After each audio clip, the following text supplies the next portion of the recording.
So Sunbreak is the expansion for Monster Hunter Rise that released on June 30th. I of course had pre-ordered it and played it since day one. I usually never pre-order games. I think it's a bad practice and I would not recommend anyone do it. However, I do have some exceptions. I will probably pre-order the next From Software game, the next Final Fantasy XIV expansion, any Larian Studios upcoming game, Dragon's Dogma 2, next Legend of Zelda, and so on. What do all of those games have in common? It's not because almost all of them are from Japan, that's another topic for another video, but because these developers have been making brilliant games with almost no stumbles for more than a decade, and Monster Hunter is no different.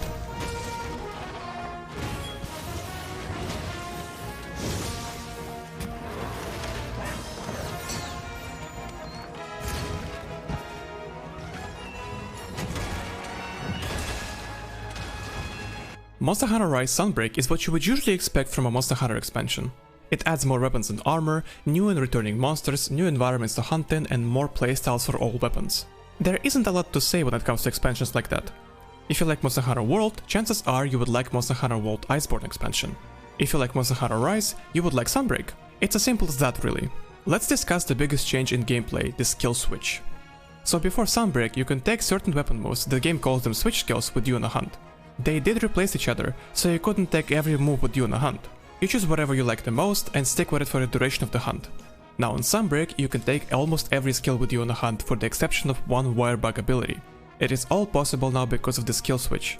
Essentially, it allows you to take two presets of skills with you on a quest. The preset 1 is displayed like a red scroll and preset 2 is a blue scroll on your UI. You can switch between those two at any time on the quest. After you initiate the switch, you can do a fancy dodge with generous iframes for repositioning. I do think it's a good addition with a bit of bad in it. Having access to almost every move for your weapon at any time during the hunt at the press of a button is good, especially having the point of reference like base game with no skill switch option. But it kinda diminishes the commitment to certain skills that you had to pick and choose before. I definitely prefer the new system, but there you go, it's a little bit of a nitpick. The new skills themselves are great. On top of already expansive choice of 14 weapons that Monster Hunter offers, Sunbreak adds at least one more playstyle for every weapon. There is absolutely a playstyle for everyone who likes action RPGs here. Not only that, but armor effects also affect your playstyle. So the choice for customization in Sunbreak is even better. Pick your weapon, pick your skills, pick your armor and talismans, and here you go, you just crafted your own playstyle. Difficulty-wise, the game did become a tad bit more challenging. Not only because you are now in master rank, but the gear that you craft from the new monsters isn't that much better. I do recommend that you craft at least some gear for the master rank so you can progress through the main story smoother. To me, the difficulty increase is very welcome, because even if I do have a battle or fun hunting in Rise, the game could be a bit easy at times. Now, I'm not asking for difficulties such as arch-tempered monsters from World, or a Latrean or a Fatalis, but in Rise you are not getting punished for your mistakes really. As a hunter you are stronger than ever. Wire bug abilities allow you to get out of danger for free, there are plenty of parry moves and defensive moves, you zoom around the fighting arena really fast, you could use other monsters to deal damage to the one you're hunting while being completely invulnerable and so on. But sure, Rise could be this really fun Monster Hunter game that isn't that challenging, but let's not continue that trend going forward. I think that's when a Monster Hunter game is at its best. Not overpowered hunters, although that's really fun, but mano a mano between you and a monster who poses a real threat. Players who seek somewhat challenging fights will be happy to know that after you finish the story in Sunbreak, you get access to something called anomaly quests. In these quests, you get to fight monsters that are afflicted with the Curio parasite. They are faster, more aggressive and hit a lot harder. As I said already, the difficulty increase is a nice change, especially in Generation 5 Monster Hunter game.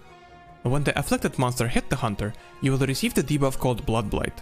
It gradually drains your health, but if you hit a monster you will get a decent amount of health back. Kind of like in Bloodborne when you get health back by attacking your enemies. I really like this aspect of anomaly quests. They force you to be aggressive and stay on the monster. Also, in the middle of the hunt, red spots appear on some monsters' parts. Players will have to destroy these red spots to knock down the monster and pacify it, bringing it down to normal from an afflicted state. Failing to do so will result in an explosion that deals massive damage and will knock back all the players in its range and stun them. Overall, I kinda like anomaly quests. They even make low tier monsters dangerous. Although I feel like their HP is a bit too bloated. From these quests you earn a lot of materials to upgrade your weapon, plus outfit vouchers for the master rank layered armors.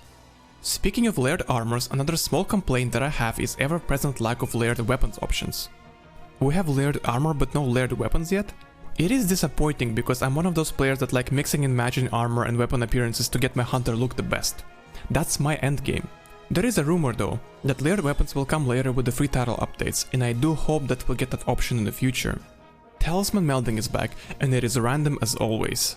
You give a bunch of materials in exchange for random talismans, and at the end of the quest you can pick up your randomly generated talismans that are more often than not worthless, so you recycle them for new ones over and over again and the cycle continues. I know hunters that absolutely despise this. In my opinion, I don't mind a little bit of RNG in my decoration and talisman melding, but in Rise, the chances of getting something decent are really slim even for my taste. Good news though, is that there are no more Rampages. As I predicted in my original Rise review, they did not bring Rampages back for Sunbreak. That game mode did not feel like Monster Hunter at all, but I do appreciate the experimentation of the development team. Throw your ideas at the wall, see what sticks and work on that. This is actually not a bad practice in game development. As for new maps, I like them. Citadel will be my favorite of the two, because the jungle map seems kinda small to me. It goes for every map in Rise actually. I can't put a finger on it, but in Monster Hunter World the map felt bigger with more interesting locations and points of interest. Like this natural dam you can destroy to make monsters fall in Ancient Forest, or this breakable ice in Hoarfrost Reach. World maps are generally more detailed with interesting environment interactions. Rise maps are okay. There are incentives for you to explore them, like collecting wirebugs, special toads and new support type spiders that were introduced with Sunbreak. But if you ask me to choose, I'd probably say world maps are better. But in conclusion, Monster Hunter Rise Sunbreak does one thing it set out to do, expand on already great Rise gameplay. With the new weapon moves and mechanics, the game is more fun than ever. New and returning monsters are all beautifully done, with new attacks and moves that make them stand out from each other. Farming a monster for materials is so much less repetitive now because of new additions. Just like in Monster Hunter World, the developers will be releasing free title updates with time to add more monsters, maps, gameplay mechanics and so on. Now, I don't think that they will top free title updates from Monster Hunter World. Iceborne has so much value for money behind it. Let's just hope that Sunbreak patches will be just as good. So go out, buy Sunbreak and see why I love this franchise so very much. Hey, thanks for watching. I usually hang out with my viewers at twitch.tv/LevOrnstein. So join us and have a good one.